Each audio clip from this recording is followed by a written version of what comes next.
Hi friends, இன்றைக்கி முட்டை தொக்கு பண்ண போகிறோம். எப்படி பண்ணுறதுன்னு பார்த்துக்கோங்க. ஆயில் ஊற்றிக்கணும். சூடானதும் சோம்பு, பட்டை எல்லாம் போட்டுக்கோங்க. பெரிய வெங்காயம் போடுறோங்க. இப்போ தக்காளி போட்டுக்கலாம். நல்லா ஃப்ரை பண்ணுங்க. உப்பு போட்டுக்கிறேன். இஞ்சி பூண்டு பேஸ்ட்டு போட்டுக்கோங்க. மிளகாத்தூள், மல்லித்தூள் கொஞ்சம், மஞ்சத்தூள் கொஞ்சம், கரம் மசாலா கொஞ்சம் போட்டு நல்லா ஃப்ரை பண்ணணும். இப்போ இந்த எண்ணெய் சூடானதும் உங்களுக்கு எவ்வளவு முட்டை வேணுமோ அவ்வளவு போட்டு பெப்பர் அண்ட் சால்ட் போட்டு நல்லா பீட் பண்ணி வச்சுக்கோங்க. இதை நம்ம டோஸ்ட் பண்ணணும். இது இப்படி திருப்பி விடுங்க. அப்போ தான் கொத்து கொத்தாக வரும். நம்மளுக்கு போடுறதுக்கு சௌகரியமாக இருக்கும்.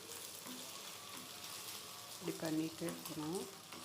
எல்லாமே வேகும் பாருங்கள். இந்த மாதிரி வரணும். இதை நம்ம அந்த தக்காளி கிரேவியோடு ஆட் பண்ணிடணும்.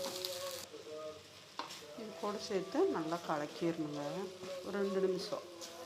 இது சாதத்துக்கு, சப்பாத்திக்கு சைட் டிஷ்ஷாக வச்சு சாப்பிட்லாம். சூப்பராக இருக்கும்.